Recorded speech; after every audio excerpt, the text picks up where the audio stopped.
जय हिंद दोस्तों, एक बार फिर से स्वागत है आपके अपने YouTube चैनल आर के यादव सर में। आज आप लोगों का एवरेज का सेकंड पार्ट चलने वाला है और इस सेकंड पार्ट में देखते हैं। सबसे पहले तो ये देखेंगे हम सेकंड पार्ट में कि मैं कल के एवरेज के पहले पार्ट में लास्ट में मैंने एक क्वेश्चन दे रखा था, उस क्वेश्चन का कोई आंसर नहीं दे रहा है। मैंने बोला था अभाज्य संख्याओं से रिलेटेड क्वेश्चन, ठीक है। इसके पहले मैंने परसेंटेज के लास्ट पार्ट में यूँ कहा जाए तो डे 12 मैं परसेंटेज का डे 1, डे 2, डे 3 के पार्ट में क्वेश्चंस पढ़ाया हूँ, लेकिन मैं जब औसत में आया हूँ तो उसमें पार्ट 1, पार्ट 2, पार्ट 3 के या भाग 1, भाग 2 ऐसे समथिंग करके मैं डाल रहा हूँ, ठीक है। तो ये ध्यान रहे, ठीक है, उसमें कोई दिक्कत नहीं है। यूपीएसआई के लिए स्पेशल बैच में चला रहा हूँ और आप ये ना सोचिएगा कि किसी और एग्ज़ाम के लिए काम नहीं करेगा, बिल्कुल काम करेगा, लेकिन टारगेट मेरा सिर्फ यूपीएसआई है, ठीक है। आइए हम देखते हैं एवरेज का वह क्वेश्चंस जो मैंने आप लोगों को कल के क्लास में छोड़ रखा था कि लास्ट में आप लोग आंसर बताएंगे, लेकिन आप लोगों ने क्या किया, उस क्वेश्चंस का आंसर ही नहीं बताया, ठीक है। क्वेश्चंस आप देखिएगा, क्वेश्चंस ये है कि प्रथम 10 अभाज्य संख्याओं का औसत कितना होगा। प्रथम 10 अभाज्य संख्याओं का औसत कितना होगा, लेकिन ये बताइए आप लोगों ने तो क्वेश्चंस का आंसर दिया नहीं। उसमें से एक विद्यार्थी कमेंट किए हैं बस, बाकी कोई नहीं किया है। सब लोगों को ये लगता है कि वो पढ़ते हैं, लेकिन जब पढ़ते हैं यार तो आंसर क्यों नहीं देते हैं, ठीक है। इसका विकल्प क्या था, इसका विकल्प था 12.9, 13.9, 11 और 13। और क्वेश्चन ये कह रहा है कि प्रथम 10 अभाज्य संख्याओं का औसत कितना होगा। तो प्रथम 10 अभाज्य संख्याओं का औसत कितना होगा, इसको लगाने के लिए देखिएगा, ये ध्यान रखिएगा कि अभाज्य संख्याएँ पहले कहते किसे हैं। मैंने ये कहा था कि मैं बताऊंगा पहले कहते किसे कहते हैं। तो अभाज्य संख्या वैसे अभाज्य संख्याएं कहलाती हैं। अभाज्य संख्या देखिए, बुकली रूल देखा जाए तो अभाज्य संख्या उन्हें कहते हैं जो सिर्फ अपने आप से विभाजित होती हैं और एक से विभाजित होती हैं। अभाज्य संख्या ये वे सभी संख्याएं अभाज्य संख्याएं कहलाती हैं जो सिर्फ अपने आप से विभाजित होती हैं, ठीक है, और एक से विभाजित होती हैं, ठीक। लेकिन एक चीज़ बता देते हैं, अब ये भी होता है, जैसे मैंने कह दिया, मैंने ले लिया 2, ये 2 क्या है, 2 एक अभाज्य संख्या है। 2 क्या है, 2 एक अभाज्य संख्या है। बिल्कुल समझ में आ रहा है, 2 एक अभाज्य संख्या, यस 2 एक अभाज्य संख्या है। क्यों, 3 एक अभाज्य संख्या है, क्यों है अभी मैं बता रहा हूँ। 5 एक अभाज्य संख्या है, 7 एक अभाज्य संख्या है, ठीक। अब ध्यान से देखिए, मैं 9 लिख दिया, 9 क्या है अभी मैं देखूंगा, ठीक है। तो मेरे कहने का मतलब ये है कि आप ये बताइए कि ऐसी कौन सी संख्या है जो एक से विभाजित नहीं होती है। सभी संख्या एक से विभाजित होती है ना। हाँ, तो किताब में ये सारी चीज़ें क्यों लिखता है भाई कि ऐसी संख्याएं, सभी संख्याएं या वे सभी संख्याएं अभाज्य संख्याएं होती हैं जो अपने आप से भी विभाजित होती है और एक से भी विभाजित होती है। तो क्या आप ये नहीं कह सकते हैं कि वे सभी संख्याएं अभाज्य संख्याएं होती हैं जो सिर्फ अपने आप से ही विभाजित होती हैं, किसी अन्य संख्या से विभाजित ही नहीं होती है।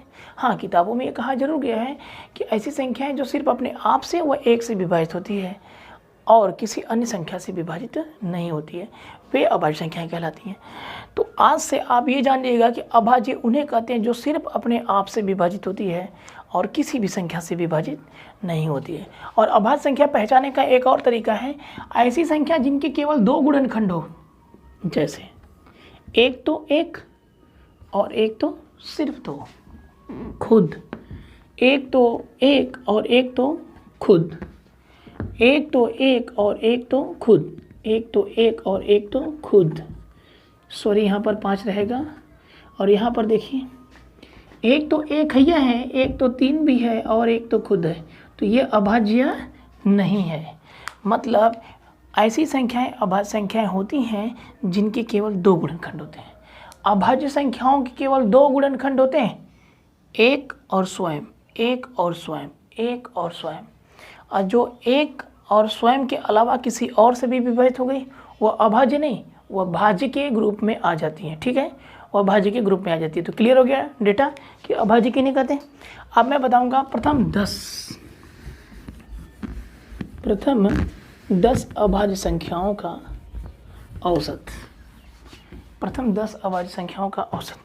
तो पहली और छोटी अभाज्य संख्या होती है 2, ठीक है। अब कोई ये कह देगा सर बताइए कि एक क्यों नहीं होती है, तो भाई नहीं होती है, ये नहीं होती है, ये अभाज्य नहीं है। ध्यान से देखिए, एक और एक, यार एक ही गुणनखंड है इसका, स्वयं से कितनी बार कटवाएंगे, ये नहीं होती है। ठीक है, ये ध्यान रखिएगा। सबसे छोटी 2 होती है, आपका हो गया 2, 3, 5, 7, देखिए 9 तो अभाज्य है नहीं, भाज्य है। 11, 13, 14 है नहीं, 15 है नहीं, 16 है नहीं, 17 होगा। 18 है नहीं, 19 होगा।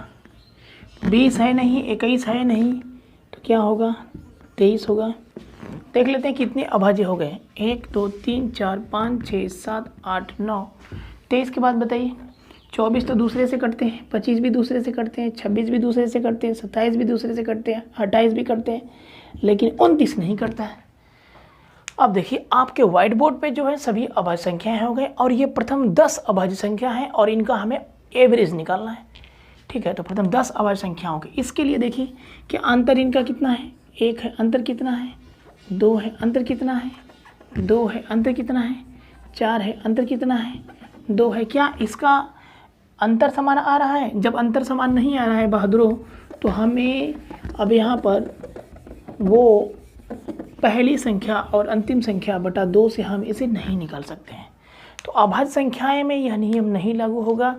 अभाज्य संख्याओं में नियम लागू होगा कि राशियों का योग बटे राशियों की संख्या, राशियों का योग बटे राशियों की संख्या। ध्यान दीजिएगा, तो हम लगाएंगे कैसे इसको, सभी को क्या करेंगे, जोड़ देंगे, और कुल संख्याएं कितनी हैं ये भी ध्यान में रखे हैं आप, कुल संख्याएं कितनी हैं ये भी ध्यान में तो रखे हैं।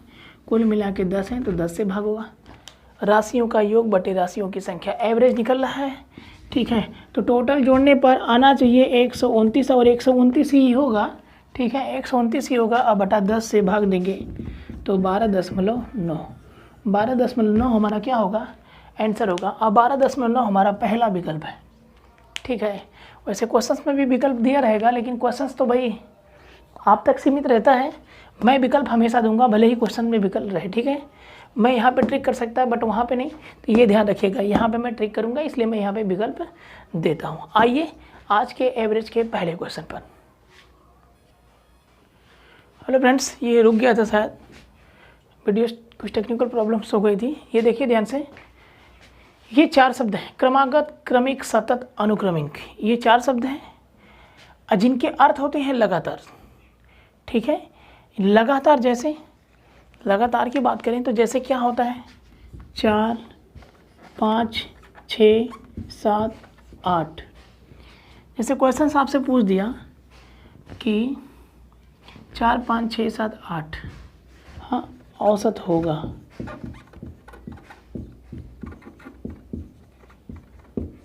औसत होगा। तो देखिए, जब बात क्रमागत, क्रमिक, सतत और अनुक्रमिक की बात करता है तो लगातार होता है। ये लगातार आपको 5 संख्याएं मिल गई हैं। लगातार आपको कितनी संख्याएं मिल गई, 5 संख्या। और ये भी ध्यान रहे, जब बात क्रमागत, क्रमिक या सतत या अनुक्रमिक की बात होती है तो वहाँ पर एवरेज जो निकलता है, या यूँ कह सकते हैं, इन सभी शब्दों की जब बात हो जाती है तो वहाँ जो होता है औसत, मतलब हम कह सकते हैं मध्य का होता है। मध्य का मतलब कह सकते हैं मिडिल का होता है, मिडिल का होता है। जैसे कह सकते हैं कि 4 5 6 7 8 एक क्रमागत संख्या, एक सतत संख्या या अनुक्रमिक संख्या या क्रमिक संख्या है, और ये लगातार है, तो यहाँ पर जो एवरेज निकलेगा, क्या निकलेगा, मिडिल का होगा, मतलब मध्य का होगा। जो मध्य की संख्या होगी वही हमारा एवरेज माना जाएगा। ठीक है, तो अब ये ध्यान रखिएगा, यह मिडिल, यह मध्य कहाँ हो सकता है, जैसे कहाँ हो सकता है, कहाँ हो सकता है, जैसे मैंने अब क्रमागत लिख दिया।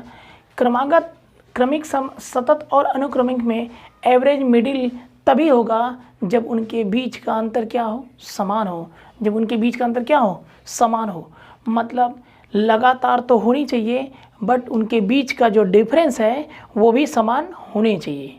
ठीक है, तो ये सारी चीज़ें आपको ध्यान रखिएगा कि क्रमागत के साथ साथ उनके डिफरेंट का जो मतलब उनका जो डिफरेंट है, जो अंतर है वो समान होना चाहिए, और लगातार होते हैं तो अंतर भी समान होंगे, ये ध्यान रहे। तो ये चीज़ें कहाँ कहाँ मिलती है, जैसे ये किसी संख्या में हो सकती है, ये सम संख्या में भी हो सकती है, और ये विषम संख्या में भी हो सकती है। तो जैसे मैं कहूँ कि आपके सामने ये चीज़ें हैं, तो पहले तो मैं इसे एवरेज से लगा के दिखाता हूँ कि इनका एवरेज क्या होगा। वैसे इनका एवरेज क्या होगा, मिडिल की संख्या, आंसर 6 होगा आंसर। क्यों? क्योंकि 4 5 6 7 8, 2 इधर 2 इधर, तो बीच की मिडिल संख्या हमारा क्या होगा, एवरेज। ये आंसर हो गया। तो क्या वास्तव में 6 आंसर हो रहा है? चेक करते हैं। एवरेज बराबर सभी संख्याओं का योग कर लेते हैं, अब बटे कुल संख्या 3 2 5, 4 5 9 6, 15 7 22, 22 7 30 होगा। अब बटा के 5, 5 6 के कितना हुआ, 6। चीज़ समझ में आई? चीज़ समझ में आ रही है? तो ये हो गया आपका एवरेज 6। अब चले आगे, अगले क्वेश्चन पे आइए। अगला क्वेश्चन देखते हैं। देखिए क्वेश्चन दिया है, ध्यान से देखिएगा। क्वेश्चन सब देखिएगा ध्यान से कि यदि 7 क्रमागत संख्याओं का औसत 33 हो, तो यदि 7 क्रमागत संख्याओं का औसत जो है 33 हो, तो सबसे बड़ी संख्या पूछा है, इनमें सबसे बड़ी संख्या कौन सी है? 7 क्रमागत कितना, 7 क्रमागत संख्याओं का औसत 33 हो, तो 7 क्रमागत संख्याओं का औसत 33 हो, तो इनमें सबसे बड़ी संख्या होगी। ठीक है, इनमें सबसे बड़ी संख्या क्या होगी? तो 7 क्रमागत, आपको मालूम है क्रमागत बोल दिया, यदि क्रमागत बोल दिया तो मिडिल का नंबर पकड़िएगा। ठीक है, और ये भी ध्यान से देखते हैं क्वेश्चन कैसे लगेगा। 1 2 3 4 5 6 7 चीज़ें दिख रही है, बस मैं आपको दिखाने के लिए कह रहा हूँ। आप ध्यान से देखिएगा, थोड़ा सा टेढ़ा लग रहा है, कोई दिक्कत नहीं है, आप ध्यान से देखिएगा। 7 क्रमागत संख्याओं का औसत कितना है, 33 है। तो सबसे बड़ी वाली संख्या बताइए। तो बताइए मिडिल का ही, क्रमागत में मिडिल के ही औसत होते हैं, तो मिडिल में यही है, यही होगा औसत। औसत कितना बोला है, 33 बोला है ना। तो अब बताइए 33 के जब उधर चलेंगे, जब 33 के दाहिने साइड चलेंगे तो मिलेगा 34 35 और 36। 33 के इधर चलेंगे तो मिलेगा 32 31 और 30। चीज़ समझ में आ रही है? 7 क्रमागत संख्याओं का औसत जो है, मिडिल का नंबर जो है 33 है, तो सबसे बड़ी संख्या अब आप ही बता दीजिए कौन सा होगा। तो 36। आंसर क्या होंगे, 36 विकल्प में दिया है। ठीक है, 36 हमारा आंसर होगा। आइए अगला क्वेश्चन देखते हैं। हाँ देखिए अगले क्वेश्चन में बोला है, अगला क्वेश्चन है कि लगातार 5 सम संख्या ए बी सी डी और ई, लगातार 5 सम संख्या ए बी सी डी और ई का औसत 52 है, तो बी और ई का गुणनफल क्या है? तो बी और ई का गुणनफल क्या है? इन्होंने कहा है कि लगातार 5 सम संख्या A B C D E का औसत कितना बोला है, 52 है, तो बी और ई के गुणनफल क्या होंगे? ठीक है, इनका मान क्या होगा? तो एक बात बताइए, 5 संख्याओं का बात किया है, 1 2 3 4 5 हो गए, 5 ही बोला है। लगातार 5 सम संख्याओं का औसत कितना है, 52। तो बताइए मिडिल का नंबर कौन सा है? मिडिल का नंबर तो यही है, तो यही औसत होगा, औसत होगा ना। 52 बोला है, 52 बोला है, ये भी ध्यान रहे। तो क्या करेंगे, अब सम संख्या की बात किया है ना, सम संख्या और लगातार बात किया है, तो लगातार बात किया है तो डिफरेंट भी क्या होगा, समान होगा। और सम संख्या की बात किया है तो 52 के आगे बढ़ के क्या होगा, 53 होगा। क्या 53 होगा? नहीं, कभी नहीं। 52 के बाद सम संख्या आती है 54, और 54 के बाद सम संख्या आती है क्या, 56। ठीक है, अब ये ध्यान रहे, 52 से पहले सम संख्या क्या आएगी, 50 आएगी, 50 आएगी, और 50 से पहले क्या आएगी, 48 आएगी। तो इनका जो नाम है ए, यहाँ बी, यहाँ सी, यहाँ डी और ई, पूछा है बी और ई के गुणनफल क्या होंगे ना। तो बी और ई का गुणनफल बी इंटू ई बराबर क्या होगा 50 इंटू 56, ये बराबर क्या होगा 56। तो शून्य तो बढ़ा दीजिए, कोई दिक्कत नहीं, 5 छक्के 30, 5 पचे 25, 3 28 और एक शून्य बढ़ा दीजिए, तो ये होगा 2800 आंसर। चीज़ समझ में आ रही है? आइए अगले क्वेश्चंस को देखते हैं। अगले क्वेश्चंस को देखिए। हाँ दोस्तों, तो देखिएगा अगला क्वेश्चन हमारा दिया है चार क्रमागत सम संख्याओं का औसत। दिया क्वेश्चन की 4 क्रमागत सम संख्याओं का औसत 47 है, तो सबसे छोटी संख्या कितनी होगी? 4 क्रमागत सम संख्याओं का औसत कितना है? 47 है, तो सबसे छोटी सम संख्या पूछा है। ठीक है, तो ये ध्यान रखिएगा क्वेश्चंस में कि आप इस क्वेश्चंस को कैसे लगाएंगे जब 4 का कंडीशन आ जाएगा तब। 4 क्रमागत सम संख्याओं का औसत 47 है, तो सबसे छोटी संख्या क्या होगी? तो पहले तो आप 4 बना लीजिए, बना लिए 4। अब ये ध्यान रखिएगा ये छोटा छोटा बन जा रहा है इसमें, तो ठीक है। 4 क्रमागत सम संख्याओं का औसत कितना है?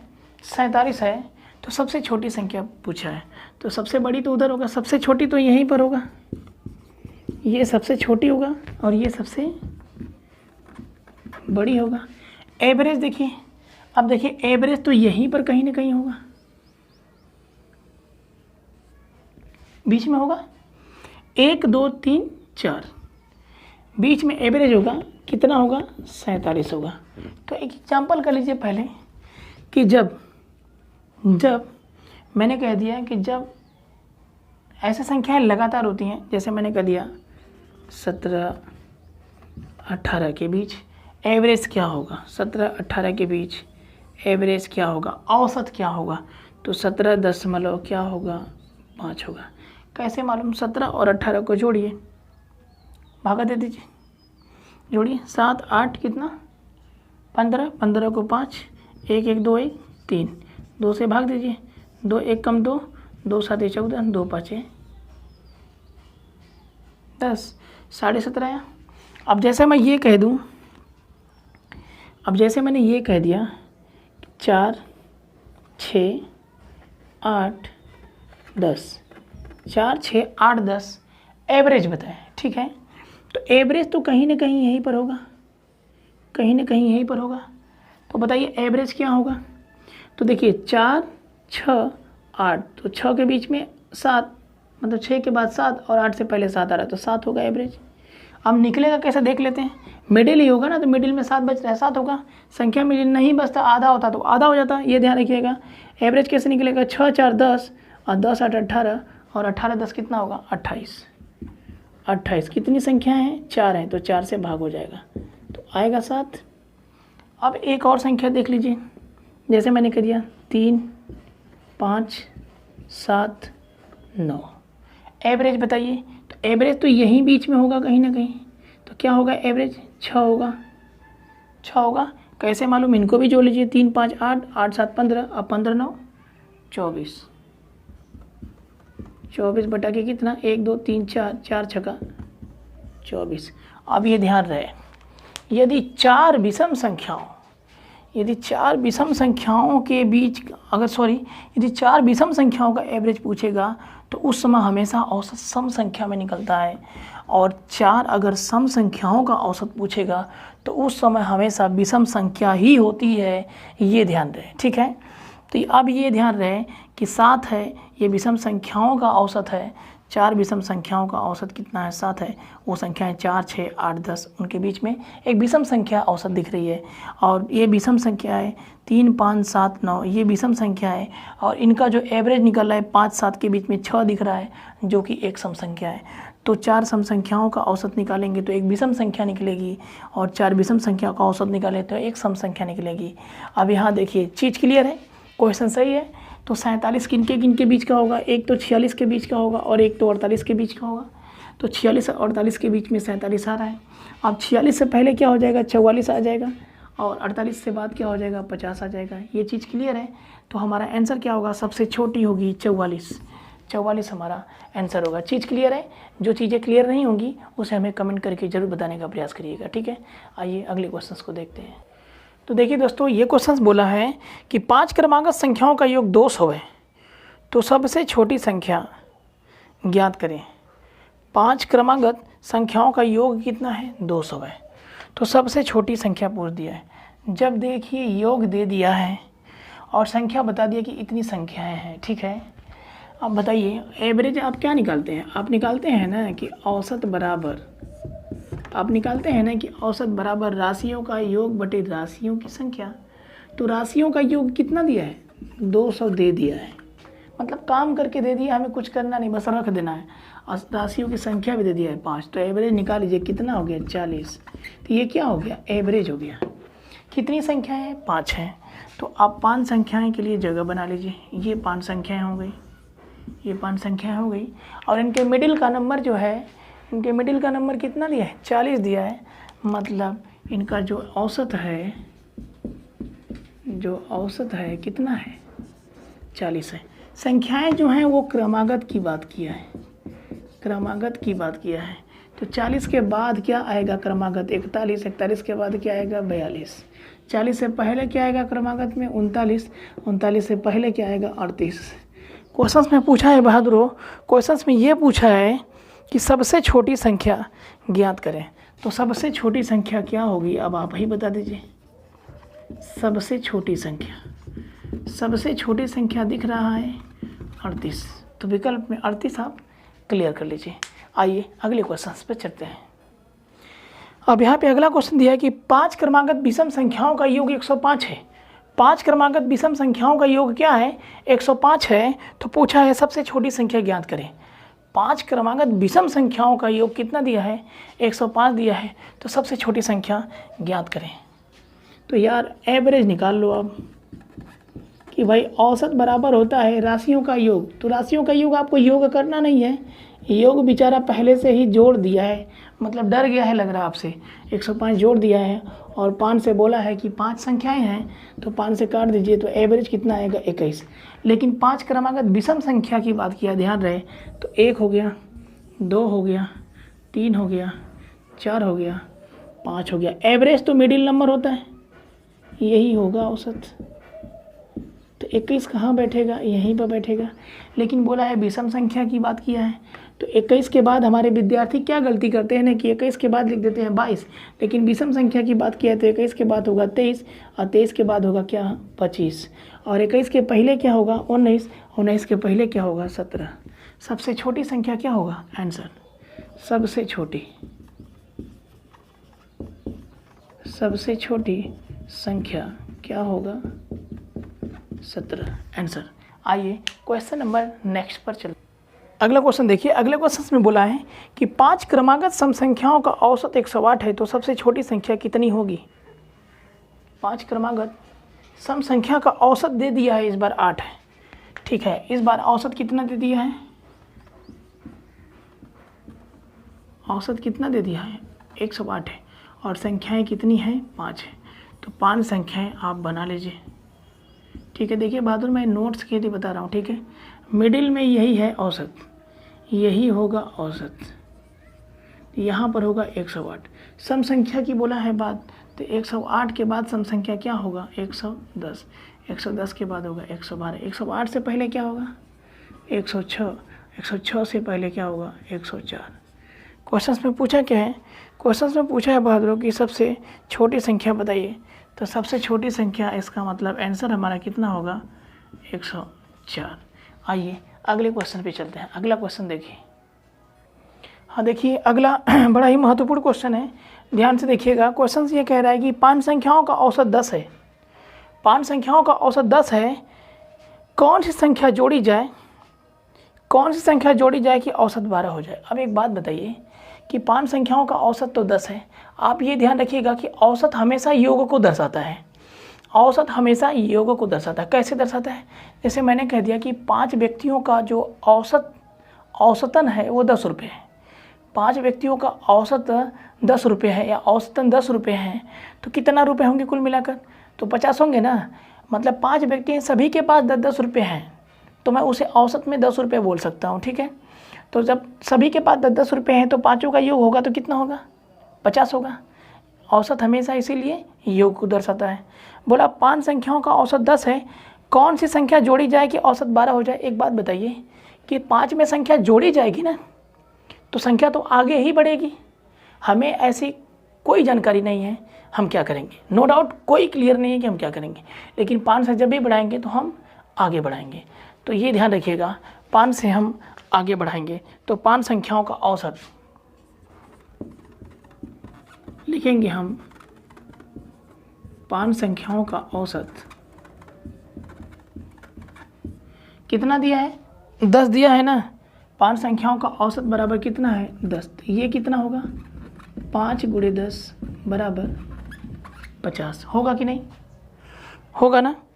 अब क्या करेंगे, अब जब भी होगा तो 5 में तो जोड़ा जाएगी संख्याएं, 5 में संख्याएं जोड़ी जाएगी, संख्याएं तो आगे ही बढ़ेगी। तो हम लिख सकते हैं कि 6 संख्याओं, ध्यान दीजिएगा इस क्वेश्चन पे, ये क्वेश्चन इसी प्रकार से लगेगा। 6 संख्याओं का औसत 12 है तो इनका क्या होगा, एक तरह से योग 6 × 12 बराबर 72 होगा। अब ये ध्यान दीजिएगा, कोई डाउट नहीं है, हमें संख्या की जानकारी तो है नहीं, संख्या जोड़ी जाएगी, पर संख्या तो जोड़ी ही जाएगी तो संख्या तो बढ़ेगी ही, तो 5 से 6 ही होगा ना। अब बताइए 50 से 72 हुआ तो हम क्या, कितना बढ़ा 72 में से 50 गया, कितना होगा 22। आंसर 22 हमारा क्या होगा। क्वेश्चन आगे देखते हैं, आगे के भी देखिए। ये क्वेश्चन जो पिछला था इसमें 5 संख्याओं का औसत कितना दिया था, 10 दिया था। तो ऐसी संख्या कौन सी जोड़ी जाए जिनका औसत कितना हो जाए, 12 हो जाए। हाँ, या कौन सी संख्या जोड़ी जाए कि औसत कितना हो जाए, 12 हो जाए। तो देखिए संख्या तो आगे ही बढ़ेगी, ना। तो मैंने क्या लिखा था, 5 से 6, तो संख्या तो आगे ही बढ़ेगी। 6 संख्याओं का औसत मैंने लिख दिया 12, 12 × 72, 10 × 5 = 50। तो 50 से 72 मतलब 72 में से 50 जगह, आंसर कितना होंगे 22। इस प्रकार के सभी क्वेश्चन इसी प्रकार से हम लगाएंगे। अगला क्वेश्चन देखिए, इंपॉर्टेंट क्वेश्चन है। 2 संख्याओं A तथा B का औसत 20, B तथा C का औसत 19, C तथा A का औसत 21 है। तो A का मान कितना है, ठीक है। तो हम ये ध्यान देंगे, हम क्वेश्चंस को लगाएंगे कैसे, A + B का मान कितना है, A + B का औसत कितना है, 20 है, औसत ही दिया है, यस। और B + C का कितना है, औसत 19 है। और इसके बाद C + A का औसत 21 है। क्या पूछा है, A का मान बताओ, A = what, यही ना, यही क्लियर है, ये ध्यान रखिएगा। सबसे पहली चीज़ दोस्तों, ऐसे क्वेश्चंस को लगाने के लिए हम तो डायरेक्ट लिख लेंगे। बहुत ही शॉर्ट नियम है और बहुत ही महत्वपूर्ण है। A + B का औसत 20, B + C का औसत 19, C + A का 21 है। तो पूछा किसका है, A का बताइए। तो ऐसा कौन सा जोड़ा है, ध्यान दीजिएगा इस क्वेश्चन में, आप सभी लोग बताइए कि ऐसा कौन सा जोड़ा है जहाँ पर A नहीं है, ऐसा कौन सा जोड़ा है जहाँ पर A नहीं है। A का मान पूछा है, तो ऐसा कौन सा जोड़ा है जहाँ पर A नहीं है। देखिए यहाँ पर A है, यहाँ पर A है क्या, नहीं है, यहाँ पर A है, यस यहाँ पे है। तो जिस जोड़े में A नहीं है उसकी संख्या को हम घटाएंगे, और जिस जोड़ों में A है उन संख्याओं को हम क्या करेंगे, जोड़ेंगे। मतलब ये जुटेगा और ये जुटेगा, क्योंकि यहाँ पर A है और यहाँ भी A है, यहाँ पर A नहीं है तो ये घटेगा। मतलब इन दोनों को जोड़कर ये घटा देंगे, A का मान निकल जाएगा।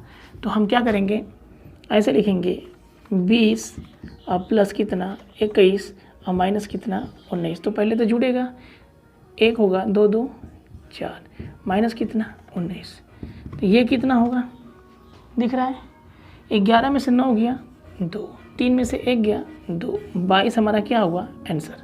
मतलब फिर से समझ लीजिए, AB BC CA, जिस जोड़े में A नहीं है उनका औसत घटेगा, और जिस जोड़े में A है उन दोनों को जोड़कर जिसमें नहीं है उसको घटा देंगे, आंसर हो जाएगा।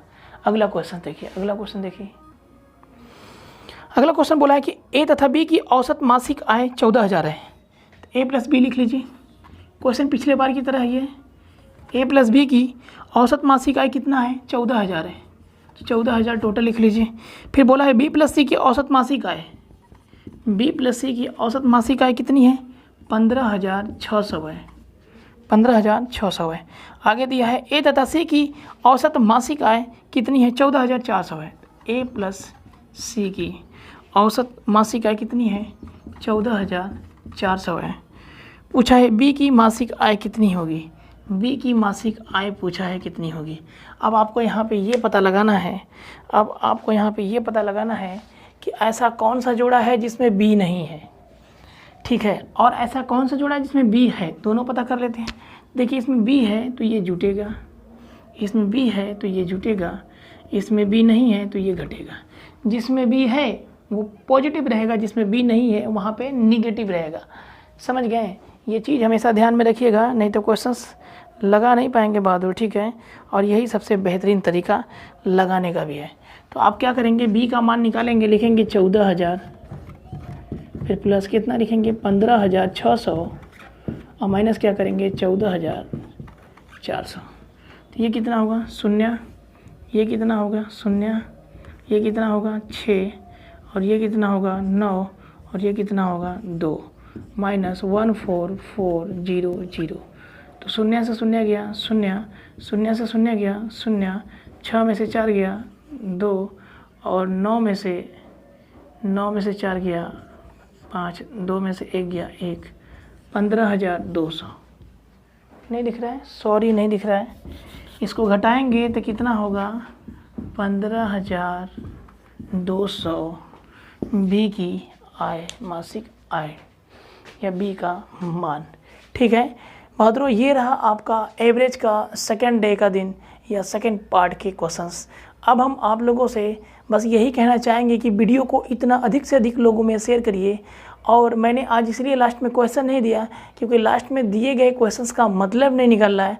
आप लोग क्वेश्चंस के सलूशन का आंसर नहीं दे रहे हैं, यूँ कहा जाए तो क्वेश्चंस का आंसर नहीं दे रहे हैं, न बता रहे हैं, बस yes sir, sir yes sir, वो सर।